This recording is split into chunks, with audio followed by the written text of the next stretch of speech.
네, 우리 다 같이 평화 인사를 나누겠습니다. 하나님의 평강이 예배드리는 모든 분들에게 가득하시길 바랍니다. 하나님의 평강이 목사님에게 가득하시길 바랍니다. 네, 서로 돌아보시면서 하나님의 평강이 가득하시길 바랍니다. 오늘은 부활절 5번째 주일입니다. 기독교 신앙의 토대는 예수 그리스도를 통해서 우리가 참 생명을 얻었다는 사실이 그것입니다. 그 생명은 단순히 잘 먹고 잘 사는 차원이 아니라 부활이며 영생입니다. 우리에게 약속으로 주어진 그 생명은 이 세상의 그 어떤 사물이나 이념이나 범주로도 존재 유비가 불가능한 하나님의 고유한 구원 사건입니다. 기독교인의 삶은 이 생명의 토대를 둔 것입니다. 그렇다고 우리 삶의 모든 문제가 저절로 해결된다는 건 아닙니다. 실제 삶에서는 싸워야 할 때도 있고 책임을 물어야 할 때도 있습니다. 그러나 그 모든 윤리적 판단과 행위는 우리가 참 생명을 예수님을 통해서 얻었다는 사실에서부터 출발합니다. 그럴 때만 우리의 판단과 행위는 적개심과 자기 욕망이 아니라 하나님 나라를 그 토대로 작동될 것입니다. 하나님의 용서와 은혜를 더 깊이 기억하십시오. 예수님을 통한 하나님의 구원 사건을, 그 생명의 신비를 더 기억하십시오. 여러분의 영적 시선을 십자가 달렸다가 부활하신 예수님에게로 돌리십시오. 그분을 통해서 우리의 삶에 개입하시는 하나님의 은혜가 얼마나 깊은지를 헤아려 보십시오. 여기 일치될 때 우리의 삶은 생명의 축제가 됩니다. 우리가 뭘 구해야 될지를 비로소 알고 그것을 위해 우리는 살아갈 것입니다. 세상이 전혀 새롭게 다가올 것입니다. 우리가 참 생명을 얻었다는 사실을 잊지 않는다면 어둠과 같은 현실은 생명의 축제로 바뀔 것입니다. 예배가 바로 그 시간입니다. 예수님을 통해서 참 생명을 얻었다는 사실에 집중함으로 모두의 그 생명이 주어졌다는 사실을 우리의 모든 삶을 통해 분명하게 결정하고 받아들이고 그걸 위해 살아가는 그런 삶을 위한 가장 분명한 시간이 예배입니다. 다 같이 부활절 5번째 주일 예배를 성부와 성자와 성령의 이름으로 드리겠습니다.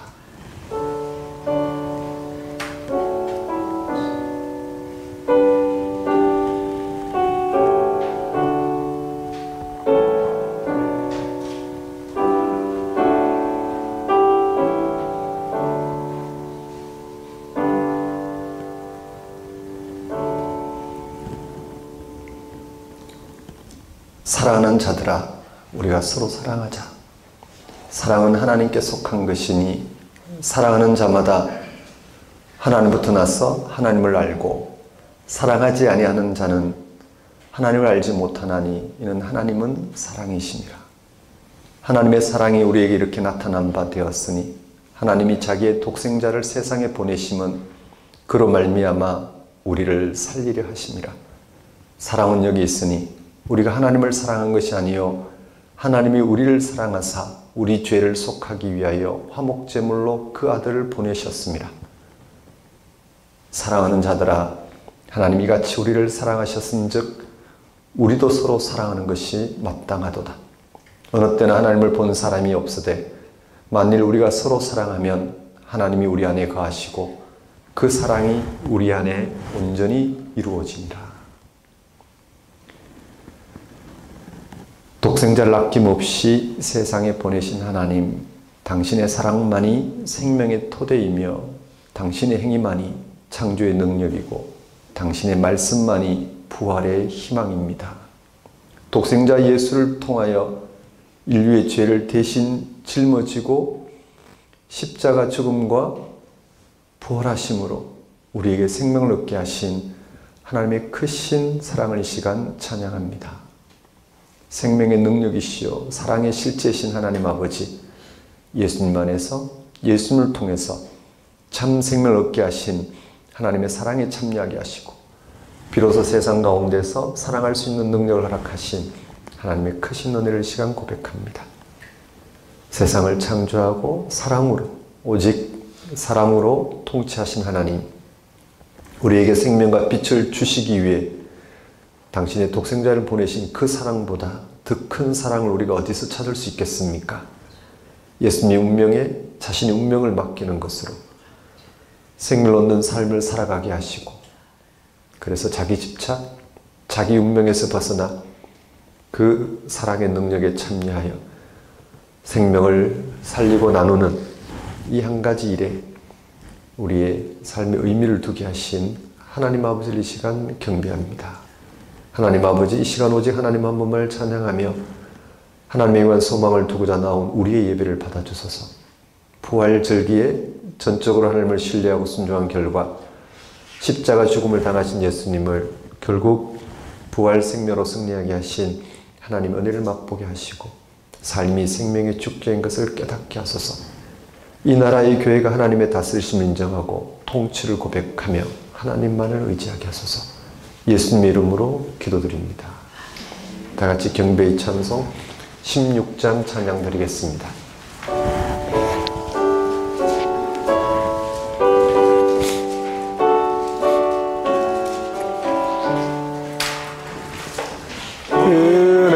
은혜로우신 하나님, 우리 주 하나님, 우주 만물 만들고 우리를 택하여 사랑하는 자녀로 삼아 주신 것, 그 은혜가 고마워 찬양합니다.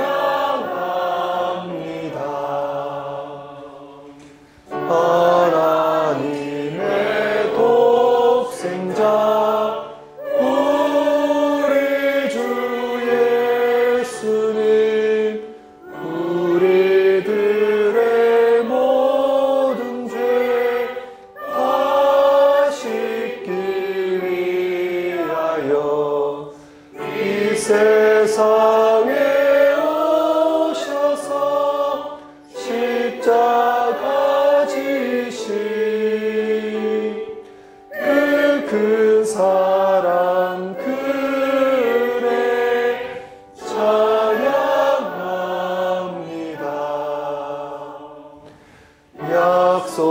약속대로 임하신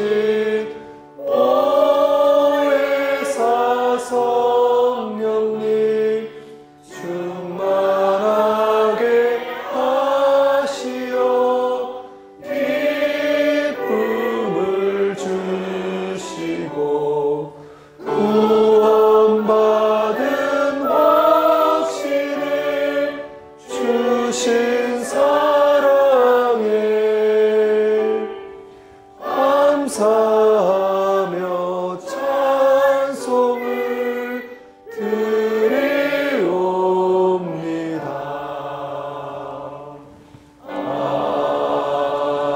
아멘.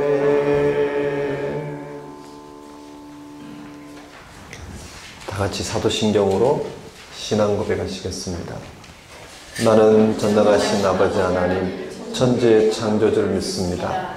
나는 그의 유일하신 아들 우리 주 예수 그리스도를 믿습니다.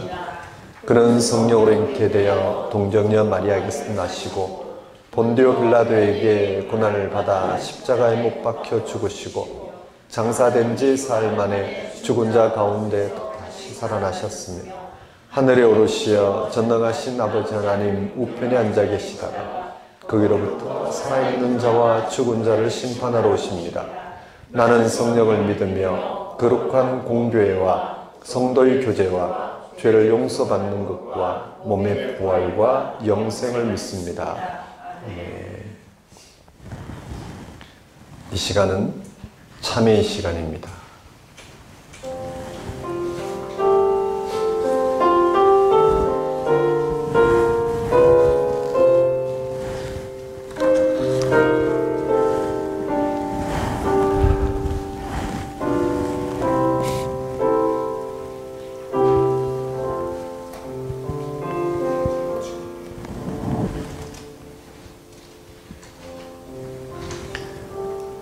십자가에 달려 죽었다가 3일 만에 살아난 예수 그리스도를 믿는 우리 기독교인들은 이 세상에서 이미 죽은 사람들입니다. 우리가 예수 그리스도의 이름으로 받은 세례는 세상에 대하여 죽었다는 의미입니다. 예수님을 알고 난 뒤에는 자신이 자랑으로 여기던 모든 것들을 배설물로 여기게 되었다는 사도 바울의 고백이 바로 이 사실을 가리킵니다. 우리가 자랑으로 여기던 것들은 한번 쓰고 나면 없어져 버릴 것들입니다. 우리가 지난날 성취하려고 했던 그 모든 것들이 어디로 사라졌는지 생각해 보십시오. 아무것도 영원한 것은 없습니다. 이 세상에 던져진 우리가 소유하려는 모든 것들은 잠시 우리에게 머물러 있다가 빠져나갑니다. 우리가 세상에서 죽었다는 말은 이런 것들을 절대적인 것으로 여기지 않는다는, 여기서 생명을 얻을 수 없다는 뜻입니다. 그렇다면 우리는 이런 것과 전혀 다른 것에 마음을 두어야겠습니다. 그것이 바로 하나님 그리스도이십니다. 기독교인들은 그리스도와 함께 다시 살아난 사람들입니다. 이것은 부활을 가리킵니다. 우리가 세례를 통해서 이 세상에 대해 죽었다면 이제 하나님을 향해서 새로운 삶을 얻게 되었습니다. 부활은 우리의 능력이 아니라 이 세상을 창조하신 하나님의 능력입니다.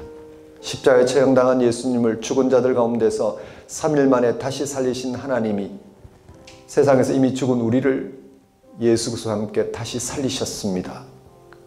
이것이 바로 기독교의 가장 핵심적인 신앙입니다. 우리 눈에는 보이지 않지만 하나님 안에 숨어있는 그 생명이 바로 부활입니다. 그것은 이 세상과 더불어서 사라지는 게 아닙니다. 그것만이 영생입니다.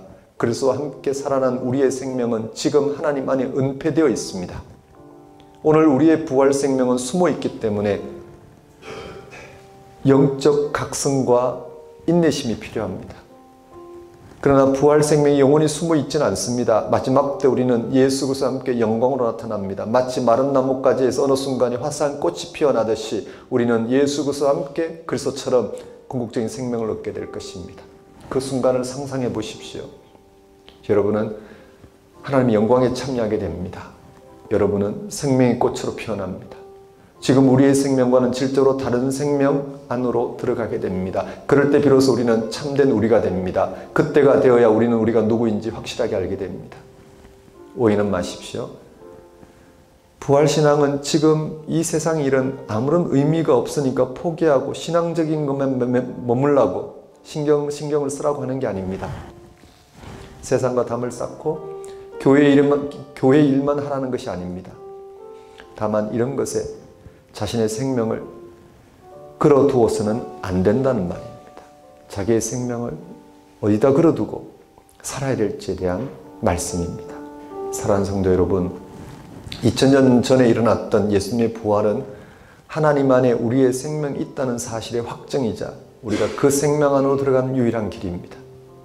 오늘 우리의 생명은 하나님 안에서 예수 그리스도의 부활로 인하여 이 땅에 나타났습니다. 그러나 아직은 숨어 있습니다. 그러나 곧 여러분의 부활 생명은 영광으로 나타날 것입니다. 이런 부활 생명의 현현에서 역시 예수 그리스도가 핵심입니다.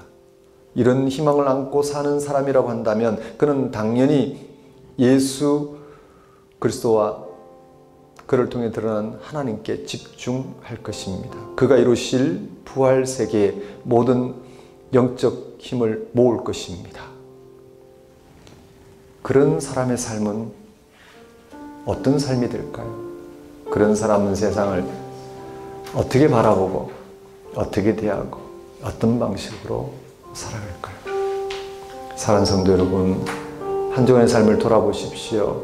여러분 이 세상을 무슨 희망으로 대하며 사셨는지, 도대체 여러분이 주어진 이 한 번뿐인 이 삶을 무엇을 얻기 사셨는지, 이미 우리는 하루 3끼를 먹으며 육신에 필요한 그런 조건들은 이미 다 공급을 받았습니다.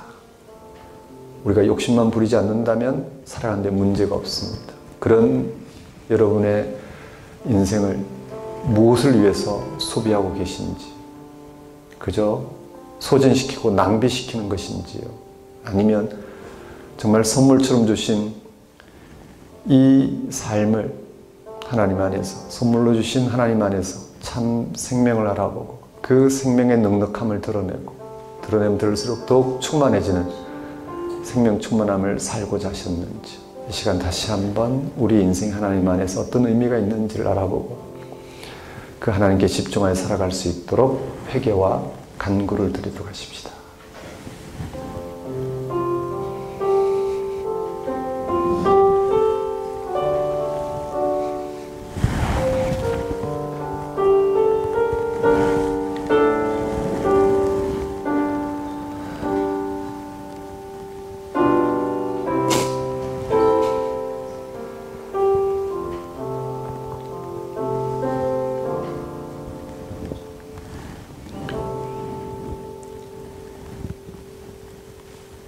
하나님 아버지, 십자가에 달려 죽었다가 3일 만에 살아나신 예수 그리스도를 통해서 우리의 생명이 하나님 안에 있다는 사실을 알아보게 하신 이 은혜를 굳게 붙들게 하소서.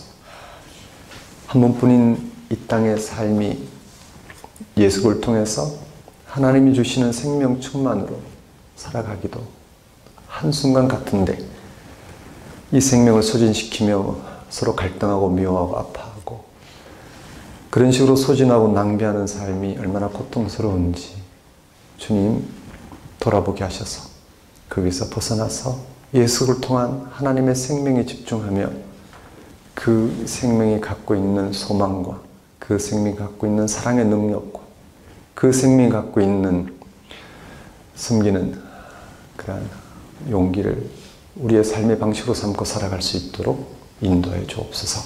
예수님 이름으로 기도드립니다. 다 같이 영광송 4장 찬양 드리겠습니다.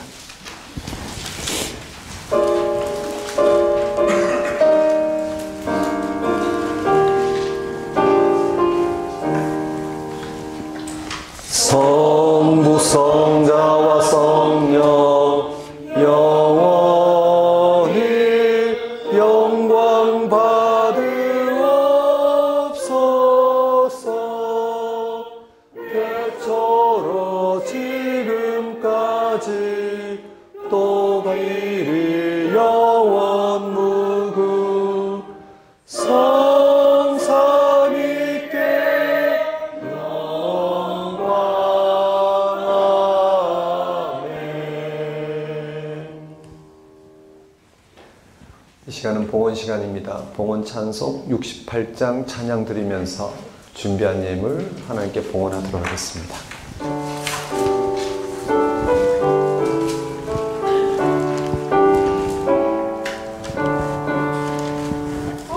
오 하나님 우리의 창조주시니 내 주님께 귀한 것 드립니다. 내 주께만 얻으리라.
주 하나님을 높이 찬양하네.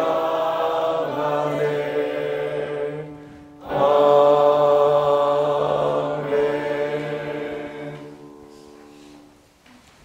주님, 우리는 사랑하고 싶으나 사랑할 수 없습니다. 우리의 가족, 친구, 믿음의 동료, 그리고 우리 주변에 있는 모든 죽어가는 것들과 이 세상에 존재하는 모든 사물들을 진심으로 사랑하고 싶으나 사랑할 수 없습니다. 지금까지 사랑하지 못했고 앞으로도 그럴 것입니다. 사랑하는 모양을 취할 수 있으나 실제로 그럴 수는 없습니다.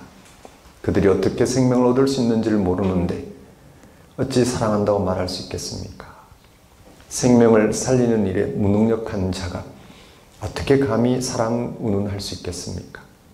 네 이웃을 네 몸처럼 사랑하는 주님의 말씀이 세월이 갈수록 우리의 무능력을 드러낼 뿐입니다.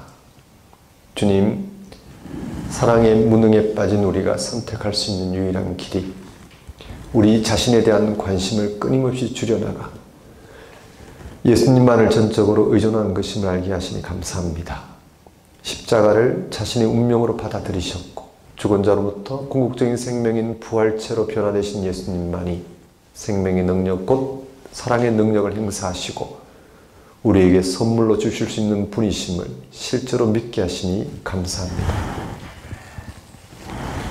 십자가에 나타난 사랑의 빛이 부활에 나타난 사랑의 능력이 우리를 휩싸게 하셔서 사랑에 무능한 우리가 그 사랑의 길에서 사랑할 수 있게 하시고 사랑함으로 더욱 하나님의 사랑의 능력에 붙들리게 하시어 참으로 생명의 능력이신 사랑 안에서 살아갈 수 있도록 불러주시니 우리가 어찌 절망하거나 교만할 수 있겠습니까?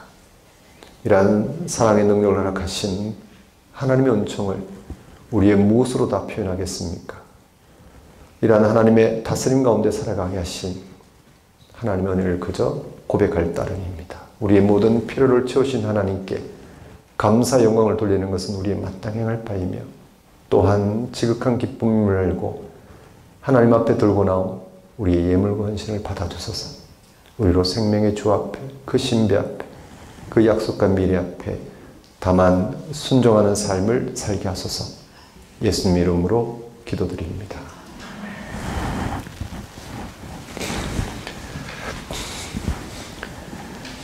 교회 소식을 전하겠습니다. 작은 교회 여러분, 안녕하십니까? 현재 우리는 작은 교회로 살아가고 있습니다. 성경이 전하는 하나님의 말씀을 진리로 받아들이고 그것이 왜 진리인지 우리가 깨닫고 그 진리에 참여함으로써 온몸으로 그 진리를 드러내며 살고자 하는 참된 신앙인들이 바로 작은 교회입니다. 기독교 2000년 역사가 변증하고 증거해온 기독교 신앙의 세계를 올바로 알아보고 거기에 일치하여 정말 살아계신 하나님이 우리와 함께 하신다는 사실, 살아계신 하나님이 우리를 창조하실 뿐만 아니라 돌보실 뿐만 아니라 우리를 하나님의 생명으로 구원하고 계시다는 사실을 우리 온몸으로 깨닫고 살아내고 그것을 우리도 변증하고 증거하고자 하는 신앙인들입니다. 그 길로 올곧게 가기 위해서 우리는 매주 실제 말씀을 붙들고 실험합니다. 하나님이 정말 우리와 함께 하시는지, 함께 하신다면 어떻게 함께 하시는지, 함께 함으로써 우리가 경험하는 그 하나님의 경험이 하나님을 도무지 경험할 수 없는 세상 가운데서 겨자씨만한 아주 작은 방식으로 경험되더라도 놓치지 않고 그걸 붙들고 실험함으로써 점점 하나님이 이 세상 가운데 함께 하심을, 그 하나님이 함께 하신 고요한 삶을 우리가 그렇게 살아내고 변정하고자 합니다. 그래서 여러분과 함께 한 주에 한 번씩 말씀 공부하고 있습니다. 무슨 일이 있어도 하나님의 말씀 붙들고 실험하는 것으로 우리의 영적 세계를 더욱 굳건하게 하고자 합니다. 그리고 이렇게 함께 예배드리면서 그 하나님께 우리를 의탁합니다. 하나님이 우리를 구원하셨다는 사실 우리를 맡겨봅니다. 그런 과정에서 우리의 모든 삶은 우리가 알아본 하나님께 우리의 삶을 맡겨가는 과정으로 펼쳐질 것입니다. 여러분, 이 시대에 더 나은 방식의 신앙생활이 있으면 그 신앙생활을 쫓아도 좋습니다. 그러나 그러기까지 우리가 최선이라고 생각하는 이 신앙의 길에 늘 최선이 될 수 있도록 함께 집중해 갔으면 좋겠습니다. 작은 교회 예배 안내입니다. 1부 주일 예배는 작은 교회 예배 주일 오전 9시 예배이고 2부 주일 예배는 작은 교회 함께하는 다음 세대 예배 주일 오전 11시 예배입니다. 공지된 대로 신앙 탐구가 있는 그런 주, 한 달에 첫째 주, 둘째 주에 해당되는 주에 우리가 2부 예배 함께 드리고 있습니다. 5월 4주간 예배 안내입니다. 공지 좀 집중해 주시면 좋겠습니다. 우리 첫째 주, 둘째 주, 다음 주, 그 다음 주 5월 5일, 12일은 지금 예배 드리고 있는 서초구 TMD 교육그룹 지하 1층에서 예배 드립니다. 일부 주일 예배 마치고 다음 세대와 신앙 탐구 과정을 겪고 그리고 11시에 2부 다음 세대 함께 드리는 예배를 드립니다. 그리고 5월 19일 3주차인데 작년에도 이맘때 우리가 가서 예배 드렸던 것 같습니다. 환경이 참 좋습니다. 산속, 동화 속에 나오는 장소 같습니다. 경기도 가평군 가평읍 산유리 571-1번지인데요. 가평 산속 저는 마을에 있는 작은 교회입니다. 참 예쁩니다. 환경이 예쁩니다. 거기서 결혼식 올려도 괜찮습니다. 아주 분위기가 좋습니다. 네.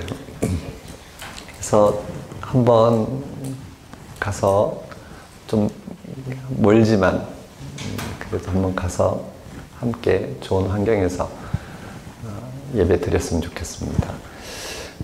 예배 시간을 조금 조절하려고 합니다. 그날, 그 주만 9시 예배를 10시 예배로 좀 조절해서 오시는데 좀 불편함이 없도록 그렇게 한번 조정이 되면 다음 주에 정확하게 공지하도록 하겠습니다. 그리고 5월 넷째 주는 다시 또 TMD 교육그룹 지하 1층에서 드리도록 하겠습니다. 네, 그러면 오늘 우리에게 주신 하나님 말씀 보겠습니다.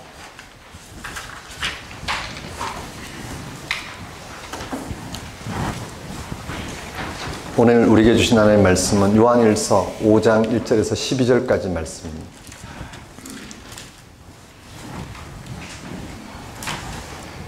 요한일서 5장 1절에서 12절까지 말씀 제가 받들어 봉독하겠습니다.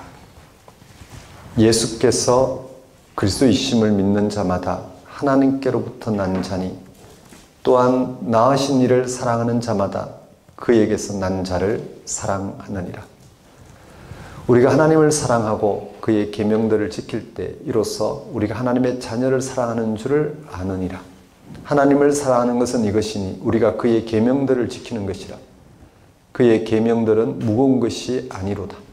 무릇 하나님께로부터 난 자마다 세상을 이기느니라. 세상을 이기는 승리는 이것이니 우리의 믿음이니라. 예수께서 하나님의 아들이심을 믿는 자가 아니면 세상을 이기는 자가 누구냐? 이는 물과 피로 임하신 이시니 곧 예수 그리스도시라. 물로만 아니요 물과 피로 임하셨고 증언하는 이는 성령이시니 성령은 진리니 증언하는 이가 셋이니 성령은 진리니라. 증언하는 이가 셋이니 성령과 물과 피라. 또한 이 셋은 합하여 하나이니라. 만일 우리가 사람들의 증언을 받을진대 하나님의 증거는 더욱 크도다. 하나님의 증거는 이것이니 그의 아들에 대하여 증언하신 것이니라. 하나님의 아들을 믿는 자는 자기 안에 증거가 있고 하나님을 믿지 아니하는 자는 하나님을 거짓말하는 자로 만드나니 이는 하나님께서 그 아들에 대하여 증언하신 증거를 믿지 아니하였음이니라. 또 증거는 이것이니 하나님이 우리에게 영생을 주신 것과 이 생명이 그의 아들 안에 있는 그것이니라. 아들이 있는 자에게는 생명이 있고 하나님의 아들이 없는 자에게는 생명이 없느니라. 하나님 아버지, 이 시간 선포되는 말씀을 통하여 다시 한번 하나님께서 예수 그리스도를 통해서 계시하시고 영으로 오늘 우리에게 증거하여 인도하시는 그 하나님의 구원의 세계에 더욱 깊이 참여할 수 있도록 역사해 주옵소서. 예수님 이름으로 기도드립니다. 오늘 설교 본문은 요한일서 5장 1절에서 12절까지 말씀이고, 본문은 하나님에게서 난 자입니다.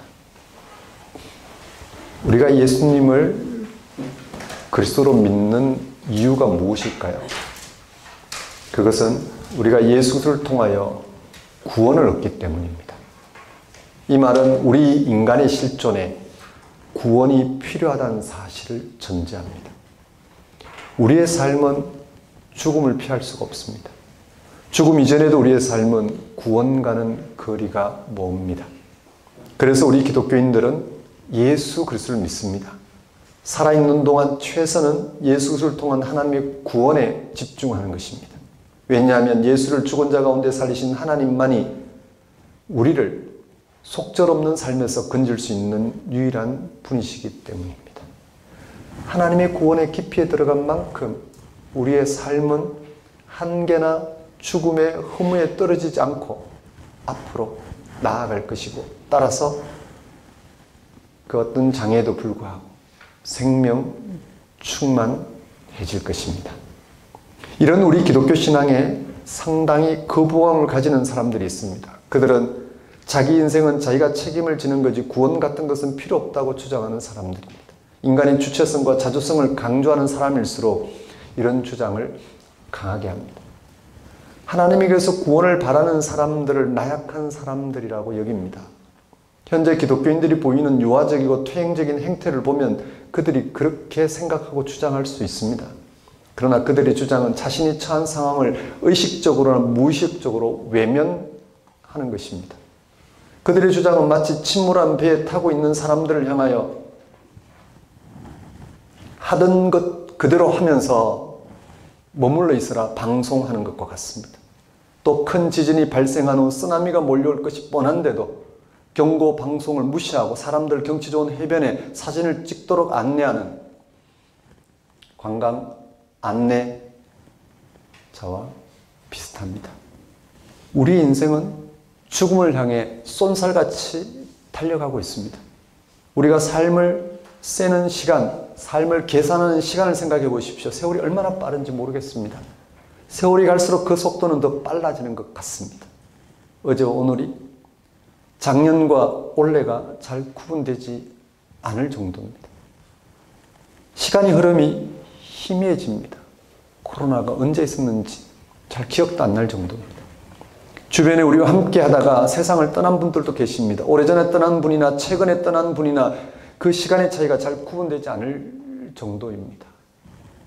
심지어 먼저 떠난 분들과 남아있는 분들과의 차이도 희미해집니다. 과연 우리가 먼저 떠났다는 게 뭐고 아직 남아있다는 게 뭔지, 곧 10년 후에 우리의 모습이 지금 같은 모습이 남아있을지 모르는 상황에서 그런 구분이 불명확해집니다.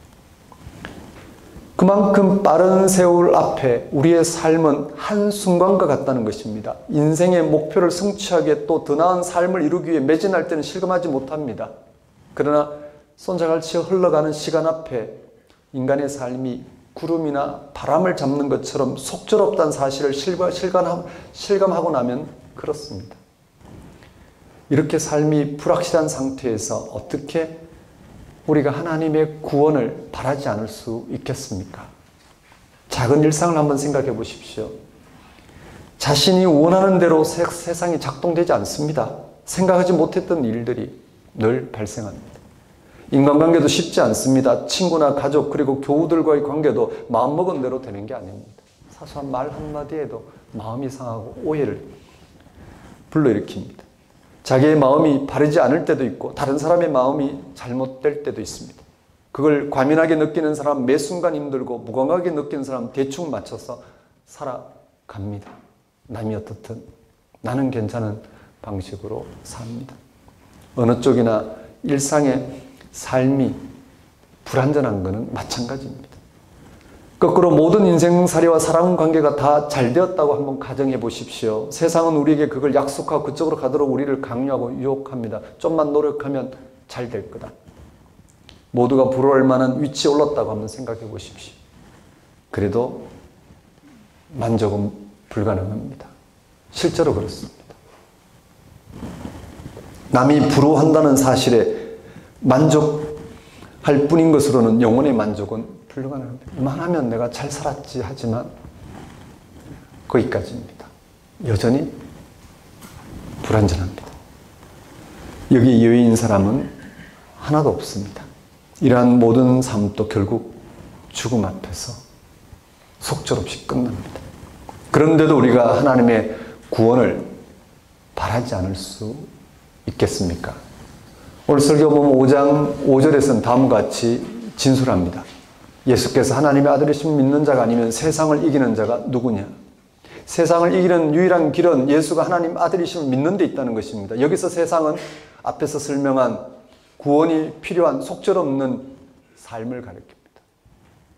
세상을 이긴다는 것은 세상에서 구원을 얻는다는 말입니다. 이런 말씀을 듣고 어떤 사람들은 예수를 또 잘 믿으라는 말이구나, 예수를 잘 믿으라는 말이구나 하고 생각하실 것입니다. 옳습니다. 그러나 문제는 우리가 예수님이 하나님 아들이라는 사실을 믿고 산다는 게 쉽지 않다는 것입니다. 우선 예수님을 하나님 아들로 믿는다는 게 무슨 뜻인지를 이해해야 합니다. 초기독교부터 그게 오해된 적이 많습니다. 그 당시 헬라 세계관이라 할 수 있는 영지주의 영향으로 영지주의 신앙이 대세였습니다. 사도들이 전한 신앙은 육신의 몸으로 오신 예수님의 삶과 사역, 그의 죽음과 부활을 통한 하나님의 구원에 대한 것이었습니다. 사도들은 창조주 하나님이 예수님을 통해 드러내신 고유한 생명 사건을 직접 보고 듣고 일치하여 전하였습니다. 그 생명은 태초에 창조 때부터 세상과 함께하였고 지금의 세상을 질적으로 새롭게 하는 방식으로 완성되는 생명이었습니다. 그런데 초기독교인들은 사도들이 전한 고유한 하나님의 구원 사건을 당시 헬라의 영지주의 사상과 같은 방식으로 이해하고 받아들였습니다. 그 당시 세계관으로만 이해했다는 말씀입니다. 영지주의는 세상을 근본적으로 악하다고 봅니다. 영육이원론, 영혼 불멸설, 이런 것들이 천국과 지옥을 나누는 그런 사상, 그게 다 영지주의 헬라 사상입니다. 인간의 육체도 악합니다. 오직 하늘의 영원한 세계와 인간의 영만이 선합니다. 악한 세상과 관계 맺는 것, 악한 육체와 관련된 일은 부질없는 것입니다. 그래서 인간의 육체와 그 육체로 살아가는 세상을 부정하고 순수한 영의 세계만 집중하라고 주장했습니다. 오늘날 세상살이와 믿음 생활을 분리해서 보는 신앙도 여기에 속합니다. 그래서 가능한 대로 세상을 등지고 십자가만 바라보려고, 즉 세상으로부터 수동으로 도피함으로써 영적인 안식을 누리려고 합니다. 이런 생각은 정통 기독교가 아니라 영지주의의 입장에 가깝습니다. 이러한 사상의 문제는 실제로는 세상에서 죄와 죽음의 현실을 조금 더 극복할 능력도 없다는 것입니다. 기독교 신앙을 있는 그대로 받아들임으로써 그게 근거하여 하나님이 우리와 어떻게 함께 하시는지를 알아보지 않고는 우리는 우리의 어떤 다른 사상이나 세계관으로도 그것을 대신할 수 없다는 말씀입니다. 천국이 있다면 그 천국이 무엇인지, 지옥이 있다면 그 지옥이 무엇인지 하나님이 예수 안에서 보이신 사건을 통해서 우리가 이미 알고 있는 그런 세계관을 벗어나서 이것이 천국이구나, 이렇게 하나님이 함께하지 않는 곳이 바로 지옥이구나, 이런 부분들을 실제로 헤아릴 수 있는 영적인 사건이 바로 기독교 신앙이라는 것입니다. 그런데 그렇지 못한 방식으로 접근했던 초기 기독교의 그런 어떤 신앙을 오해한 부분이 있었다는 말씀을 지금 드리고 있습니다. 본문을 기록한 요한은 그런 영지주의를 배격했습니다. 본문 6절은 우리가 믿어야 할 예수가 하나님의 아들이신 사건에 대해서 다음같이 설명합니다. 6절에 이는 물과 피로 임하신 이니 곧 예수 그리스도시라. 물로만 아니요 물과 피로 임하셨고 증언한 이는 성령이시니 성령은 진리니라. 영지주의를 염두에 둔 진술입니다. 물은 예수님의 공생의 일반이고 피는 십자가 사건입니다. 예수님은 당시 다른 유대인들과 똑같이 육신의 몸으로 구체적으로 살았다는 뜻입니다. 그리고 로마법에 의해 십자가에 달려 죽으셨습니다. 이렇게 예수님은 하나님 아들로서 구체적으로 육신의 몸을 입고 삶의 한계와 죽음의 실제 가운데 사셨습니다. 하나님의 생명이 일치하는 방식으로 죄와 죽음이 극복되는 삶을 사신 것을 가리킵니다. 이 사실을 성령이 증거하고 있다고 합니다. 이는 예수님에게 일어난 사건을 통해서 또 우리가 예수님을 믿음으로써 그가 하나님 아들이라는 사실을 구체적으로 확인할 수 있게 되었다는 것입니다. 이는 예수님이 세상을 부정하거나 육신을 부정하고 단지 초월적인 세계에만 집중하여 사셨다는 영주주의 신앙을 거부한 것입니다. 지금 우리는 당연하게 생각하겠지만 예수님을 하나님 아들로 믿는다는 것은 쉽지 않은 일이었습니다. 하나님에 대한 이해를 혁명적으로 바꾸지 않으면, 하나님이 행하신 그 구원 사건에 직면하지 않고는 그것이 어떤 사건인지 받아들이기 어려운 교리였습니다. 초기독교는 갈릴리에서 하나님 나라를 선포하다가 로마 총독 빌라도에 의해서 십자가 달려 죽은 역사적 예수가 바로 하나님 아들이라는 사실을 확실하게 붙들었습니다. 이것은 두 가지 사실을 가리킵니다. 하나는 하나님의 아들이 공중에서 내려오는 어떤 초월적인 존재가 아니라 우리와 똑같이 인간의 모든 한계를 그대로 지닌 채 이 역사 안에서 몫으로 살았던 예수라는 사실입니다. 다른 하나는 하나님의 아들은 민중의 마음을 사로잡거나 이런저런 정치적인 해결책을 제시함으로 사로잡거나 그들의 삶의 조건을 향상시킨 어떤 영웅이나 위인이 아니라 2000년 전 갈릴리에 살았던 나사렛 예수라는 사실입니다. 혹시 그게 왜 중요한지, 그게 왜 본질적인 대답인지 궁금하신지요? 기독교 신앙은 아주 구체적인 인물과 연관되어 있습니다. 어떤 사상이나 종교 체계나 감동적인 도덕성이 아니라 구체적인 인물이 중요합니다. 우리가 똑같은 육신의 몸을 입고 하나님을 알아보고 살아간 구체적인 한 인물이 중요합니다. 그 인물에게 일어난 하나님의 구원 사건, 그 행위가 중요합니다. 이 말은 지금 우리가 예수님에게서 우리의 죄와 죽음에서 건진받는 하나님의 구원 생명 사건에 실제로 참여하는 것이 우리 기독교 신앙이라는 것입니다. 이렇게 요한은 예수께서 하나님 아들이라는 사실과 우리가 그를 믿음으로 그가 하나님의 아들이라는 사실을 분명하게 증거받는다고 했습니다.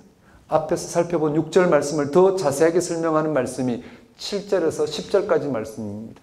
한번 보세요. 증언하는 이가 셋이니 성령과 물과 피라. 또한 이 셋은 합하여 하나이니라. 만일 우리가 사람들의 증언을 받을진대 하나님의 증거는 더욱 크도다. 하나님의 증거는 이것이니 그의 아들에 대하여 증언하신 것이니라. 하나님의 아들을 믿는 자는 자기 안에 증거가 있고 하나님을 믿지 아니한 자는 하나님을 거짓말하는 자로 만드나니 이는 하나님께서 그 아들에 대하여 증언하신 증거를 믿지 아니하였습니다. 물과 피로 임하신 예수 그리스도를 믿음으로써 영이신 하나님이 우리에게 예수가 하나님 아들이라는 사실을 실제로 알아보고 경험하고 그에 근거해서 구원의 능력, 생명의 능력을 맛보도록 그렇게 구체적으로 불러주신다는 사실을 이와 같이 증언하고 있습니다. 이어서 요한은 우리가 예수께서 하나님 아들이심을 믿음으로 받게 되는 증거가 무엇인지, 우리가 예수께서 하나님의 아들이심을 믿음으로 받게 된 증거가 무엇인지 구체적으로 제시합니다. 11절 12절입니다. 또 증거는 이것이니 하나님이 우리에게 영생을 주신 것과 이 생명이 그의 아들 안에 있는 그것이니라. 아들이 있는 자에게는 생명이 있고 아들이 없는 자에게는 생명이 없느니라. 12절은 단호하게 선언합니다. 하나님의 아들이 있는 사람에게는 생명이 있고 하나님의 아들이 없는 사람에게는 생명이 없다는 것입니다.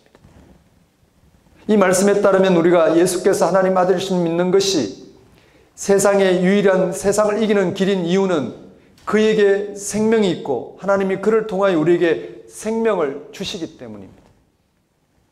이 생명은 현재 우리의 삶이 처한 죄와 죽음으로부터 전적으로 새롭게 되는 사건이 이게 영생이라고도 합니다. 교회 밖의 사람들은 이런 말에 동의하지 않습니다. 교회 다니는 사람들도 이런 말을 실질적으로 이해하지 못할 때가 많습니다. 그래서 영지주의나 율법주의에 떨어지는 경우가 많습니다. 그냥 그런가 보다 하는 정도로 넘어갑니다. 생명 문제에서 절실하지 않다는 증거입니다. 정말 하나님 우리를 구원하셨는지 붙들고 실험함으로써 그 구원이 내 삶에서 어떤 방식으로 경험되어지고 그를 실제로 나를 구원하셨구나, 속절없는 세상으로부터 나를 구원하셨구나 라는 이 고백이 이룰 수 있을 만큼 절실하지 않다는 증거입니다. 우리가 세상을 이기지 못하는 이유는 예수 그리스도 안에 생명이 있다는 사실을 절실하게 알지도 못하고 경험하지도 못하기 때문입니다. 그래서 세상살이에 마음을 빼앗기고 삶을 소진해버리기 때문입니다. 하나님의 아들인 예수를 믿는 자에게는 생명이 있다는 말을 깊이 생각해 보십시오. 이것은 곧 예수 그리스도와의 일치를 통하여 생명을 얻는다는 뜻입니다. 그 생명은 하나님에 의해서만 가능한 절대적인 사건입니다. 세상을 창조한 하나님께서 종말에 완성할 영원한 생명입니다. 그 생명 사건이 예수 그리스도의 부활에서 오늘 우리에게 이 세상 안에서 구체적으로 일어났습니다. 예수님이 하나님의 아들이라는 말은 바로 이 사실을 가리킵니다. 이 사실을 믿는 사람들은 부활 생명에 참여한다는 약속을 받았습니다. 그 약속은 단지 말로만 주어진 것이 아니라 예수님의 육신을 통하여 그리고 성령을 통하여 주어진 것이기 때문에 지금 여기서 우리가 그를 믿음으로 영생에 참여하는 것으로 보정받는다는 것입니다. 그런 우리는 세상으로부터 구원받은 사람들입니다. 구원받은 사람이 세상에서 승리하지 못할 이유가 어디 있겠습니까? 구원받은 사람이 속절없는 세상에서 속절없이 그저 자기의 삶을 내어주는 대신에 속절없는 세상부터 우리를 온전하게 건지시는 그 하나님의 구원으로 덧입지 못할 이유가 없다는 것입니다. 그런데 문제는 우리가 세상살이 요구나 영지주의 등의 영향을 받아 오해되거나 잘못된 신앙으로 이런 기독교 진리를 실감하지 못한다는 데 있습니다. 어떻게 해야 될까요? 이 놀라운 기독교의 진리를 정말 속절없는 세상에서 우리를 실제로 구원하시는 그런 하나님의 구원에 대한 진리를 오해하지 않고 바르게 우리가 받아들이고 경험하기 위해서는 어떻게 해야 될까? 요한은 그 답을 본문 1절에서 3절까지 말씀에서 제시하고 있습니다. 1절입니다. 예수께서 그리스도심을 믿는 자마다 하나님께로부터 난 자니 또한 나으신 이를 사랑하는 자마다 그에게서 난 자를 사랑하느니라. 요한은 예수께서 하나님의 아들, 즉 그리스도심을 믿는 자를 하나님께로부터 난 자라고 표현합니다. 하나님에게서 난 자는 바로 앞에서 언급한 예수를 믿음으로 생명을 얻은 자를 가리킵니다. 이어서 요한은 예수를 믿음으로 생명을 얻게 하신 것, 곧 하나님의 생명으로 새로 나게 하신 것을 사랑이라고 표현합니다. 생명을 얻게 하는 것이 말로, 생명을 얻게 하시는 것이야말로 가장 큰 사랑입니다. 그 사실을 아는 사람은 그 사랑에 참여할 수밖에 없습니다. 율법주의와 같이 자기 행위로 말미암는 의로움으로 남을 정죄하며 자기를 돋보이는 이런 방식의 삶은 불가능합니다. 그의 모든 삶은 하나님의 사랑에 참여하고자 할 것이며 그 사랑으로 형제 자매들을, 사람들을 대하고자 할 것입니다. 당연히 그래야 합니다. 그렇지 않으면 세상살이의 방식에 떨어지거나 구원의 능력이 없는 잘못된 신앙의 방식으로 살아갈 것입니다. 그래서 요한은 2절, 3절에서 사랑에 참여하는 삶을 더욱 강조합니다. 2절에서 우리가 하나님을 사랑하고 그의 계명을 지킬 때 이로써 우리가 하나님의 자녀를 사랑하는 줄 아느니라고 했습니다. 이 구절을 다시 설명하면 이렇습니다. 그의 계명에 의하면 우리가 하나님을 사랑할 때 우리는 하나님의 자녀를 사랑할 줄을 안다. 2절 말씀에 그의 계명에 의하면 우리가 하나님을 사랑할 때 우리는 하나님의 자녀를 사랑할 줄을 안다. 또 3절에서 하나님을 사랑하는 것은 이것이니 우리가 그의 계명을 지키는 것이라 이 구절을 다시 설명하면 이렇습니다. 3절 말씀요. 제가 이렇게 다시 표현해 볼게요. 2절 말씀을 다시 표현하면 그의 계명에 의하면 우리가 하나님을 사랑할 때 우리가 하나님의 자녀를 사랑할 줄 안다라는 말씀이고요. 3절 말씀도 우리가 그의 계명을 따라 하나님을 사랑하는 것이다 라는 말씀이 됩니다. 여기서 그의 계명은 예수님이 말씀하신 계명입니다. 유대교 율법 대신에 그 율법을 완성하신 예수님이 율법의 완성에 대해서 다시 가르쳐준 말씀, 그것이 계명인데, 예수님의 계명은 요한일서 독자가 이미 알고 있습니다. 요한복음을 통해서 알고 있습니다. 요한복음 13장 34절 말씀입니다. 새 계명을 너희에게 주노니 서로 사랑하라. 내가 너희를 사랑같이 너희도 서로 사랑하라. 예수님은 하나님의 사랑을 전하러 오신 분으로 하나님을 사랑할 뿐만 아니라 그 사랑으로 우리를 사랑하셨습니다. 그 사랑에 의해 우리도 하나님을 사랑하게 되었습니다. 그런 우리에게 예수님이 우리를 사랑같이 우리도 그런 우리에게 예수님이 우리를 사랑같이 우리도 서로 사랑하라는 계명을 주신 것입니다. 그거의 율법의 완성이요 예수께서 성취하신 하나님의 그런 구원 사건이라는 것입니다. 하나님을 사랑하는 것, 즉 하나님이 예수님을 통하여 얻게 하신 생명에 참여하는 것은 그의 계명을 지키는 것이라고 합니다. 그의 계명은 바로 하나님을 사랑하는 자는 그 사랑으로 형제를 사랑하는 것입니다. 여기서 계명을 지키라는 말은 다시 행위를 강조하는 유대교로 돌아가는 것 같습니다. 우리의 자유를 억압하는 것으로 또 복음과 반대는 것으로 들릴 수 있습니다. 반대적인 것으로 들릴 수 있습니다. 그러나 그렇지 않습니다. 여기서 말하는 계명은 기독교 신앙을 오해하여 신앙의 진리를 맛보지 못하고 율법주의나 영주주의 그리고 세상의 가르침으로 떨어지지 않도록 반복적으로 하나님의 생명 사건에 예수님이 완성하신 하나님의 생명 사건에 일치하도록 바른 길을 잡아주는 역할을 합니다. 예수님이 말씀하신 계명은 계명이라 할 수 있는 모든 차원의 가르침을 성취하시고 오직 이 한 가지를 집중해서 받아들이고 살아가도록 예수님께서 강조하신 예수님이 일어난 사건을 강조하신 말씀입니다. 요한일서 이걸 비유적으로 말씀드리면 이렇습니다. 예수님이 계명이라고 언급한 것, 예수님이 하나님을 사랑하시고 또 그 하나님의 사랑으로 우리를 사랑하신 사건. 그래서 예수님이 우리를 사랑하신 것처럼 우리도 하나님을 사랑하고 그 사랑 안에서 세상을 바르게 대하고 살아갈 수 있도록 예수께서 가르쳐 주신 그 계명은 비유적으로 말씀드리면 이렇습니다. 운동할 때의 자세와 같습니다. 축구를 한다고 합시다. 공만 찬다고 축구 실력이 느는 건 아닙니다. 공을 다루는 기본기를 익히고 함께하는 사람들과 전술 훈련을 해야 합니다. 초보자만이 아니라 어느 정도 숙달된 사람도 기본기는 반복해서 훈련해야 합니다. 프로 선수들도 그런 연습을 게을리하지 않습니다. 요한이 하나님의 계명을 언급하는 이유는 기독교인의 삶을 간섭하거나 힘들게 하라는 것이 아니라 참된 믿음, 즉 예수님을 통한 하나님의 구원, 그 생명의 능력으로 살아가기 위해 살아가도록 안내하는 데 있습니다. 그 구원, 생명의 세계를 경험한 사람은 당연히 계명에 충실할 것이고 그걸 아직 맛보지 못했지만 그걸 기대하는 사람도 계명에 충실할 것입니다. 오직 한 가지 사실. 예수님이 하나님을 사랑하셨고 그 사랑으로 우리를 대하셨다는 사실.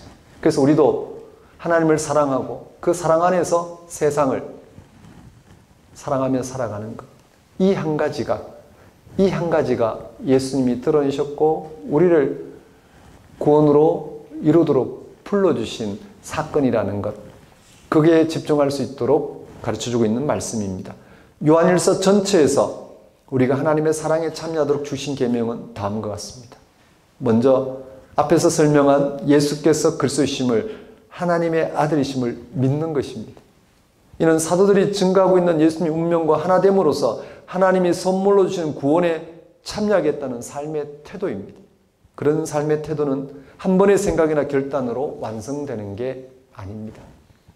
나는 아직 내가 잡은 줄로 여기지 아니하고 오직 한 일, 즉 뒤에 있는 것은 잊어버리고 앞에 있는 것을 잡으려고 표대를 향하여 그래서 예수 안에서 하나님이 위해서 부르신 부름의 상을 위하여 달려가노라고 고백한 사도 바울처럼 늘 각성하고 분투하고자 하는 삶입니다. 실제 예수님이 보이신 하나님의 사랑을 알아보고 받아들이고 그 하나님을 사랑함으로써 그 사랑의 능력에 힘입어 세상을 그 사랑으로 대하고자 하는 삶. 거기에서 먼저 하나님을 적극적으로 사랑하는 행위. 그것이 예수님 계명이 강조하고 있는 첫 번째 부분입니다. 앞에서 언급한 것처럼 예수님이 하나님 아들이시라는 말은 예수님에게 하나님의 고유한 생명이 나타났다는 것입니다. 이 생명은 세상에서 경험하거나 이런저런 사상이 주장하는 것과는 질적으로 다릅니다. 우리가 생각하는 생명과 전혀 다른 차원의 생명을 가리킵니다. 이 생명은 우리가 애를 써서 만들어내는 게 아니라 하나님이 선물로 주신 것입니다. 그러기에 그것은 복음입니다. 당시 사람들은 율법을 완성해야만 하나님의 생명을 얻는다고 생각했습니다. 율법은 우리가 율법적으로 죄인이라는 사실만 확인시킬 뿐이지 생명을 허락하지는 않습니다. 예수님은 율법을 뛰어넘는 하나님의 은총과 자비를 사람들에게 알려주었고 그것에 일치해서 살았고 자신의 운명에서 그것을 나타내셨습니다. 제자들은 예수님을 통한 율법과는 전혀 다른 차원의 생명을 율법이 가르치고 있는, 하지만 당시 율법을 오해한 나머지 율법의 행위로 자기의 의로움을 내세워 남을 정죄하는 방식으로, 비판하는 방식으로 자기의 의로움을 드러내고자 살았던 그런 시대에서 율법과는 전혀 다른 차원의 생명을, 구원을 경험할 수 있었습니다. 예수님이 아니었다면 알지 못했을 그 하나님의 생명을 알았기에 그들은 예수님을 하나님 아들이라 믿을 수 있었고 주변 사람들에게 예수를 믿으라고, 그를 믿으면 구원을 얻는다고 담대하게 외칠 수 있었습니다. 요한 또 그런 전통에 따라서 예수께서 하나님 아들이심을 믿으라고 말하는 중입니다. 하나님 아들을 믿어라. 그것이 하나님을 사랑하는 길이요, 하나님의 사랑을 경험하는 가장 분명한 차원이다라고 하고 있는 중입니다. 예수께서 하나님 아들이심을 믿음으로 하나님의 생명에 참여하는 자는 당연히 그 생명의 능력을 드러내는 방식으로 살아갈 것입니다. 요한은 그러한 생명의 능력을 드러내는 방식으로 사는 것을 하나님 자녀를 사랑하는 것이라고 했습니다. 이것은 하나님의 사랑에 참여하도록 주신 계명이 강조하는 두 번째 부분입니다. 3장 16절 말씀, 요한일서 3장 16절 말씀이 이렇습니다. 그가 우리를 위하여 목숨을 버리셨으니 우리가 이로써 사랑을 알고 우리도 형제를 위하여 목숨을 버리는 것이 마땅하니라. 예수님이 당시에 종교적으로 자신의 생명을 완성하는 유대의 율법과 정치, 예수님은 당시에 종교적으로 자신의 생명을 완성하려는 유대의 율법과 정치적으로 완성하려는 로마의 실정법에 의해 십자가에 처형당했습니다. 율법과 로마법에 의해 십자가에 처형당하셨습니다. 율법과 정치에서 소외된 사람들의 운명을 예수님 받아들이신 것입니다. 당시의 주변 사람들은 예수님을 가장 불행한 인생으로 여겼습니다. 저주받은 인생으로, 율법에서 실패할 뿐만 아니라 로마법에 정죄받아 십자가를 달려 죽은 가장 비참한 인생으로 여겼습니다. 그러나 제자들은 그런 예수님의 운명이야말로 생명을 주시는 하나님의 능력이라는 사실을 알았습니다. 생명을 얻게 하는 것이야말로 가장 큰 사랑입니다. 그 사실을 아는 사람은 사람들에게 그 생명을 얻게 하는 방식으로 살아갈 수밖에 없습니다. 자기의 의로움을 인정받으려고 하지 않습니다. 자기의 행위에 대한 대가를 얻으려고 하지 않습니다. 어떤 방식이든 하나님 내게 주신 생명으로 그를 대하고 그가 그 생명을 얻도록 하는데 자신이 거기에 집중할 것입니다. 그러지 못한 삶을 부끄러워하면서 그럴 수 있도록 하나님을 더욱 사랑하고 그 사랑 능력 안에서 그 사랑으로 대할 수 있도록 그렇게 자신을 채찍질할 것입니다. 사랑하는 성도 여러분, 우리는 예수께서 그리스도이심을, 하나님 아들이심을 믿음으로 하나님에게서 난 자들입니다. 하나님에게서 난 자들은 세상을 이긴다고 했습니다. 4절입니다. 무릇 하나님께로부터 난 자마다 세상을 이기느니라. 세상을 이기는 승리는 이것이니 우리의 믿음이니라. 하나님은 세상을 이기는 믿음을 주셨습니다. 그리고 우리가 그 믿음으로 살아가기 위해서 하나님의 계명을 지켜야 합니다. 그의 계명은 실질적인 믿음 안에서 살아가게 하는 가르침입니다. 그의 계명은 다른 계명이 있지 않고 오직 예수 그리스도를 믿음으로써 믿음 안에서 살아가는 것, 그것만이 우리를 구원할 수 있는 유일한 길이라는 사실을 가르쳐주고 있는 예수님의 강조입니다. 그의 계명은 우리가 계속해서 예수께서 그리스도를 믿는 믿음에 집중해야 한다는 것입니다. 우리는 예수가 그리스도심을 믿음으로 속절없는 세상을 이기는 하나님의 구원, 생명을 얻은 자들입니다. 하나님에게서 난 자들입니다. 하나님의 사랑을 경험한 사람들입니다. 그런 우리는 계속해서 그 믿음으로 세상에서 하나님의 구원, 생명의 능력으로 살아가야 합니다. 즉 하나님의 사랑 안에서 살아가야 합니다. 그것이 두 번째 계명입니다. 그 사랑의 능력을 뒤로 하고 다른 방식으로 우리는 세상을 살아갈 수 없습니다. 그렇게 살아가는 우리를 부끄러워하며 그렇게 살아가는 오늘 우리의 불신앙을 우리는 뒤로 하고 예수 그리스도 안에서 경험한 하나님의 사랑 안에서 우리는 세상을 대하며 함께 하나님의 구원 생명을 얻고자 하는 이 길에 서는 것, 이것만이 속절없는 세상에서 우리가 벗어날 수 있는 유일한 길이라는 말씀입니다. 그럴 때 우리는 구체적으로 세상에서 구원받는 생명을 얻는 실제적인 삶을 살게 될 것입니다. 쓸데없이 갈등으로 삶을 소진하지 않습니다. 쓸데없이 자기의 이 기득권을 위해서 남을 희생시키지 않습니다. 우리는 함께 예수 안에서 하나님이 주시는 생명을 알아보고 그 생명을 얻도록 나누며 섬기며 같이 그렇게 붙들고 실험하며 희망하며 살아갈 것입니다. 그런 인생에게 다가올 하나님의 구원은 얼마나 놀라울지, 그런 인생에게 드러날 하나님의 생명은 얼마나 충만할지, 그런 인생에게 하루를 보내는 삶이 얼마나 신비로울지, 그런 인생에게 세상이 주지 못하는 정말 신비로운 하나님의 생명의 능력을 헤아리는 그런 맛이 얼마나 클지요.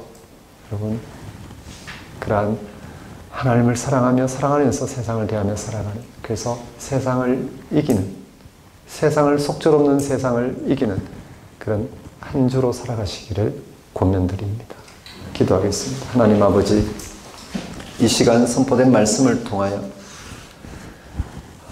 정말 사랑 없는 세상에서, 속절없는 세상에 뭘 어떻게 해도 거기서 벗어날 그런 근거나 능력이 없는 세상에서 예수를 통해서 하나님의 사랑을, 즉 속절없는 세상에서 구원, 생명을 얻게 하신 그 사랑을 알아보고 그 사랑 안에서 세상을 대하며 살아갈 수 있도록 인도하여 주옵소서.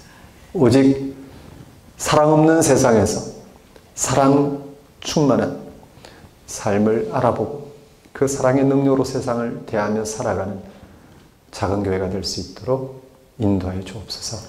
예수님 이름으로 기도드립니다. 다 같이 일어나셔서 결단의 찬송 453장 찬양 드리겠습니다.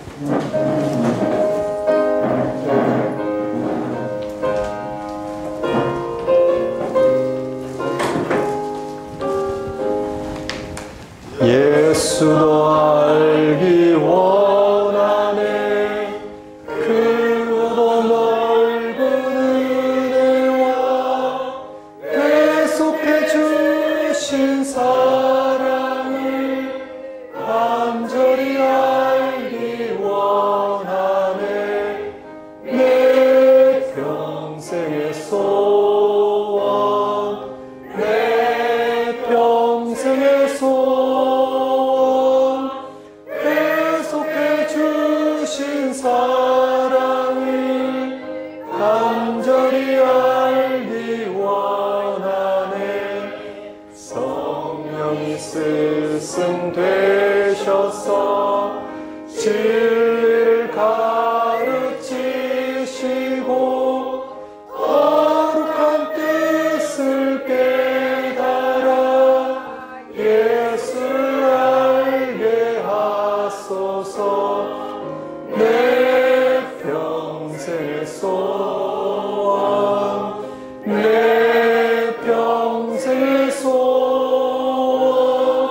계속해 주신 사랑을 간절히 알기 원하네. 성령의 감화 받아서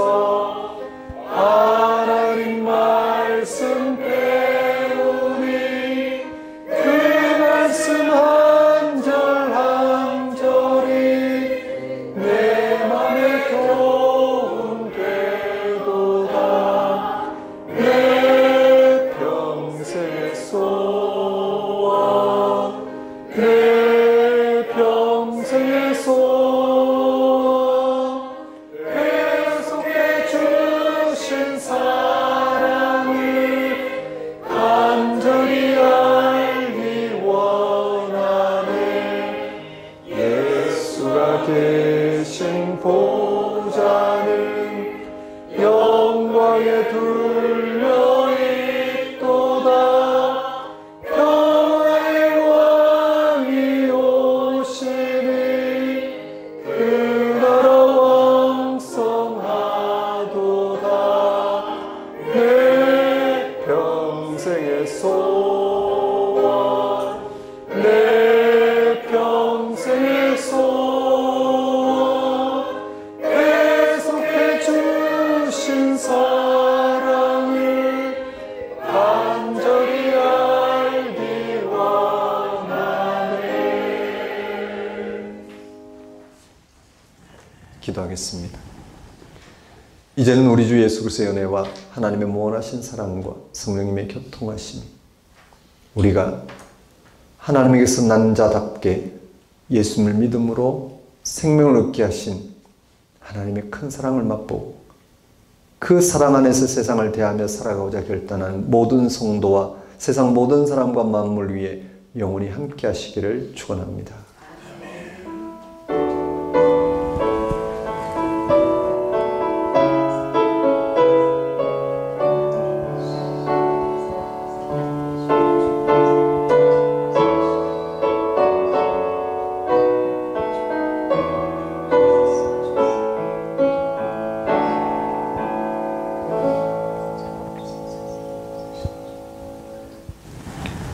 예배를 마치겠습니다.